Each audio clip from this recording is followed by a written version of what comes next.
Frères et sœurs. Bonjour tous. Ce matin, nous allons ensemble étudier le témoignage de Matthieu. Nous savons que le témoignage de Matthieu, au chapitre 5, parle de le sermon sur la montagne du Seigneur Jésus-Christ. Hier, nous avons parlé de notre rôle en tant que lumière du monde. Alors aujourd'hui, nous allons commencer. Poursuivre. Le Seigneur Jésus-Christ a dit ceci. Ne croyez pas que je sois venu pour abolir la loi ou les prophètes. Je ne suis pas venu pour abolir, mais pour accomplir. Madame, si le ciel et la terre venaient passer de la loi, pas un seul iota ou trait de lettre ne passera sans que tout soit accompli. Le Seigneur Christ a dit que la loi doit s'accomplir. Qu'est-ce que cela signifie? Frères et sœurs, savez-vous ce qu'est la loi? La loi, ce sont les commandements de Dieu, qu'on appelle la loi. Les commandements de Dieu sont nombreux. Mais les plus essentiels sont les 10 commandements. Dire ceux sur les tables de l'Alliance, les 10 commandements, mais avec autant de commandements de Dieu, est-ce que les Israélites les ont tous transgressés?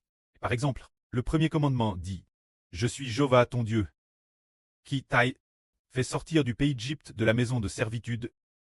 Tu n'auras pas d'autres dieux devant ma face. » C'est-à-dire que, en dehors de Jéhovah, nous ne devons pas avoir d'autres dieux. Rien que ce seul commandement, les Israélites l'ont tous transgressé. Parce que, ils ont invoqué d'autres dieux, se sont prosternés devant d'autres dieux. Et, dans leur cœur, ils n'ont pas complètement cru en Jéhovah Dieu. Alors pourquoi les anciens Israélites, qui Dieu avait donné tant de commandements, les ont-ils tous transgressés? Ah, par exemple, Dieu a dit, tu ne commettras pas d'adultère, tu ne tueras point, tu ne drogueras point, tu ne porteras point de faux témoignages, tu ne convoiteras point. Ces commandements, presque tout le monde les a transgressés.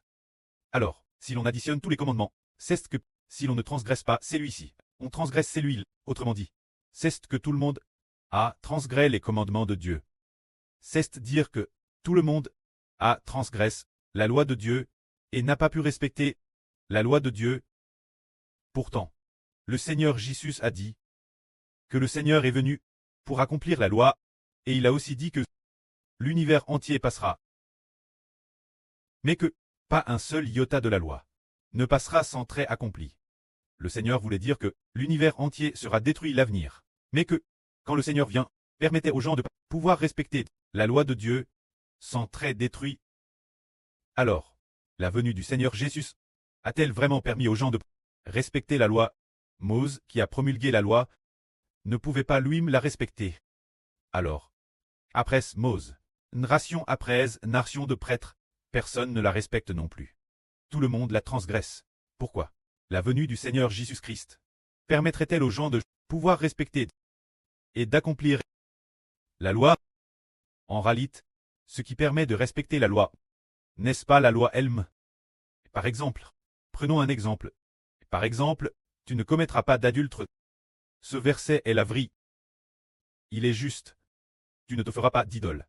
Et aussi la vraie, et est aussi juste, car cela vient de Dieu. Mais, pourquoi Dieu, qui a promulgué une loi si noble, si sainte et si glorieuse, les hommes commettent-ils pourtant l'adultère? Volent-ils? Adorent-ils des idoles? Et commettent-ils le mal? C'est parce que, bien que la loi de Dieu soit bonne, mais la loi ne peut pas exiger de l'homme de ne pas pécher, car le péché est la nature humaine. La nature humaine, la nature des descendants d'Adam. C'est le péché dès le sein maternel. Notre nature est DJ péché. C'est pourquoi la Bible dit que l'homme est haine dans le péché. C'est pourquoi, lorsque Ève a enfant, elle a aussi connu la douleur. C'est dire que, par exemple, Dieu a dit, puisque tu as fait cela, je rendrai ta grossesse TRS douloureuse. C'est dans la douleur que tu enfanteras des fils. C'est parce que ce qu'Ève a mis au monde, ce sont des enfants pécheurs. C'est pourquoi elle a de endurer les douleurs de l'accouchement, parce que chaque enfant qui naît est pécheur. Ce qui provoque la colère de Dieu provoque la colère de Dieu. Ainsi, la femme qui accouche doit endurer les douleurs de l'accouchement. C'est parce que les enfants mis au monde sont tous pécheurs. Et les pécheurs provoque nouveau la colère de Dieu. Alors, il semble que ce soit des enfants non bénissent. En principe, donner naissance est une bénédiction. Donner naissance est une bénédiction. Mais, une fois que cet enfant est haine, cela ne fait que provoquer une plus grande colère de Dieu. Car, chaque fois qu'un enfant naît, eh bien, on offense encore plus Dieu. C'est pourquoi Dieu a apporté la loi, pour exiger que l'homme ne pêche pas. Mais, l'homme y parvient-il? Il n'y parvient pas. Car déesse le sein maternel, il est DJ contre elle par le péché. Alors le Seigneur Jésus-Christ est venu dans le monde, pour que l'homme accomplisse la loi. Pour quelle raison?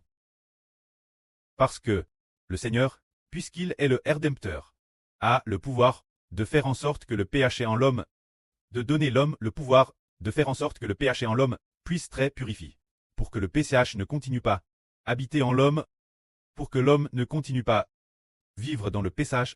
C'est parce que le Seigneur Jésus-Christ est venu dans le monde, il t'est venu pour venir expier les péchés. Quand les péchés d'une personne sont rachés, se dire comme après ce que le Seigneur a été crucifié. Cette personne croit nouveau au Seigneur, proclame le nom du Seigneur, et est baptise au nom du Seigneur. Alors cette personne, les péchés qu'elle a commis auparavant, parce que le Seigneur Christ a été crucifié, Dieu a pardonné ses péchés, bien que ces péchés passent, t'es inscrit dans le livre de Dieu. Mais, guère la crucifixion du Seigneur. Cette personne a cru au Seigneur, après avoir été baptisé, ce qui t'est enregistré auparavant. Sur ces péchés, ces preuves de culpabilité, ces registres de péchés, ont été avec le Seigneur Jésus, cloués ensemble sur la croix. Et dire, par exemple, auparavant le frère Ashbert volait, commettait l'impudicite, commettait beaucoup de péchés, lorsqu'il a été bâti, au nom de Christ, a cru en Christ, a été bâti au nom de Christ ce moment-tel. Les accusations passent, ont toutes été déchirées. Dieu les a déchirées, et les a jetées dans l'abîme. Il n'en tient plus compte, car le Seigneur a été crucifié. Les péchés que nous avons commis, ont été pardonnés, alors, et, guère la crucifixion du Seigneur.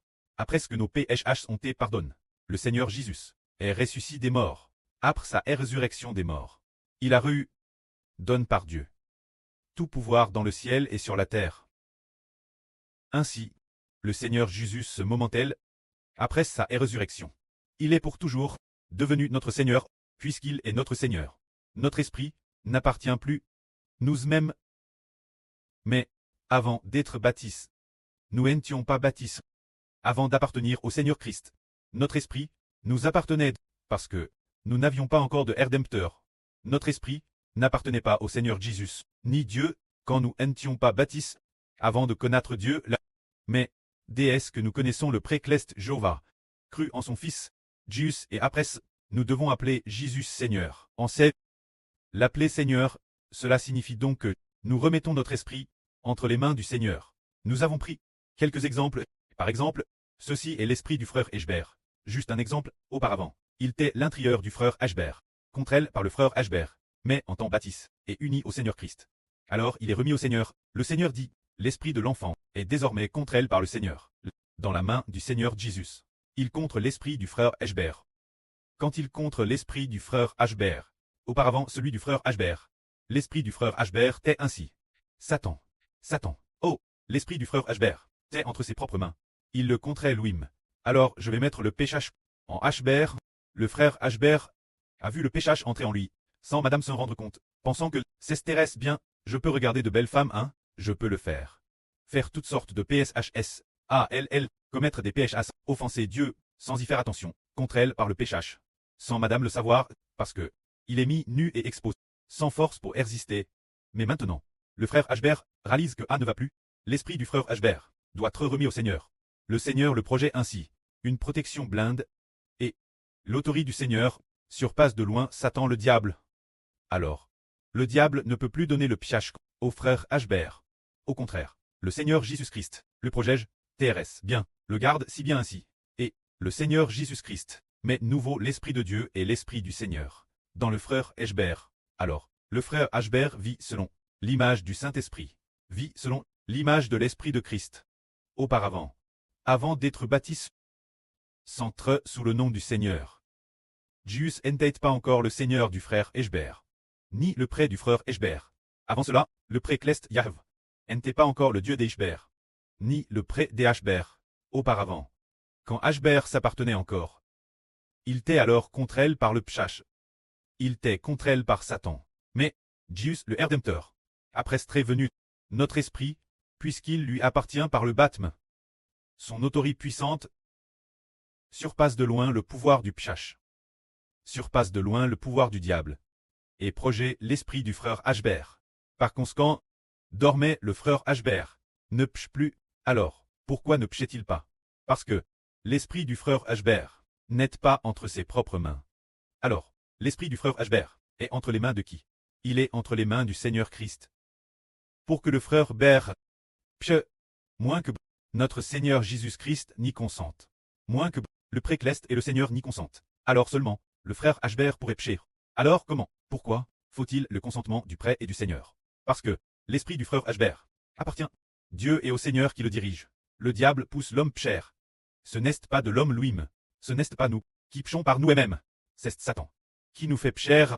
Satan met le pch en nous. Mettons les penses de pchèche, les actions de pchach, les désirs de pchach en nous pour nous faire pcher. Mais Satan veut mettre le désir de pch dans l'esprit du frère Hbert, voulant faire pcher le frère Hbert. Mais il ne peut pas franchir la barrière de Dieu et du Seigneur Christ. C'est pourquoi le Seigneur Christ est venu pour permettre l'homme d'accomplir la justice, permettre l'homme d'accomplir la loi et de ne plus pcher. Nous allons raconter brièvement un beau témoignage. Quand le frère Hbert ne connaissait pas encore le Seigneur, ne comprenait pas encore le salut, ne le saisissait pas. Le frère Hbert, ce moment-là, allons sur son lit. Ce désir de pchach dans son corps. C'est veille, se dire le désir sexuel. Alors, voulant commettre l'acte de masturbation, il savait que c'était interdit.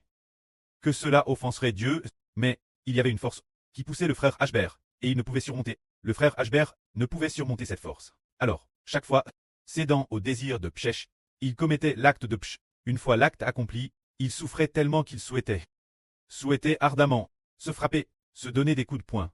Cette douleur, son esprit était profondément affligé. Se disant, pourquoi dois-je offenser Dieu? Pourquoi en est-il ainsi? Après l'avoir fait, 1 ou 2 jours plus tard, les penses de pchach l'attaquaient nouveau. L'attaquant violemment.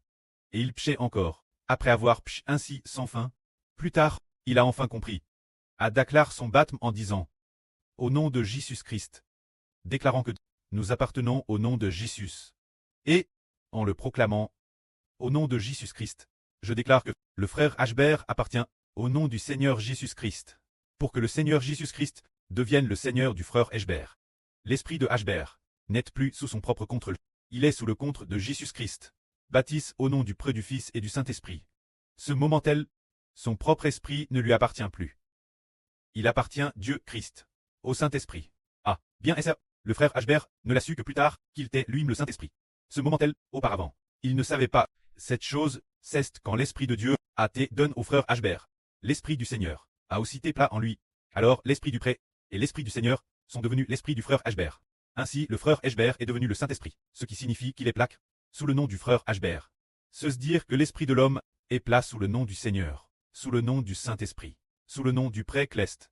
Alors Satan ne peut plus nous contrer. Auparavant, les désirs pécheurs, les penses de pchach, remplissaient notre cerveau, remplissaient notre cœur, remplissaient notre cerveau, voulaient nous combler, et nous ne pouvions pas les surmonter. Mais, maintenant, nous sommes plus que vainqueurs. Maintenant, non seulement nous sommes plus que vainqueurs, mais en plus, nous devons faire en sorte que beaucoup de ceux qui croient au frère Hbert soient aussi plus que vainqueurs. Non seulement il a vaincu Louis, mais en plus, il est devenu le vainqueur pour une multitude de personnes. Leur Rédempteur. Il va sauver beaucoup de gens. Atteindre ce niveau, c'est parce que notre esprit est plat sous le nom du Seigneur. Et ne pêche plus. Que la gloire soit auprès et au Seigneur. Amen.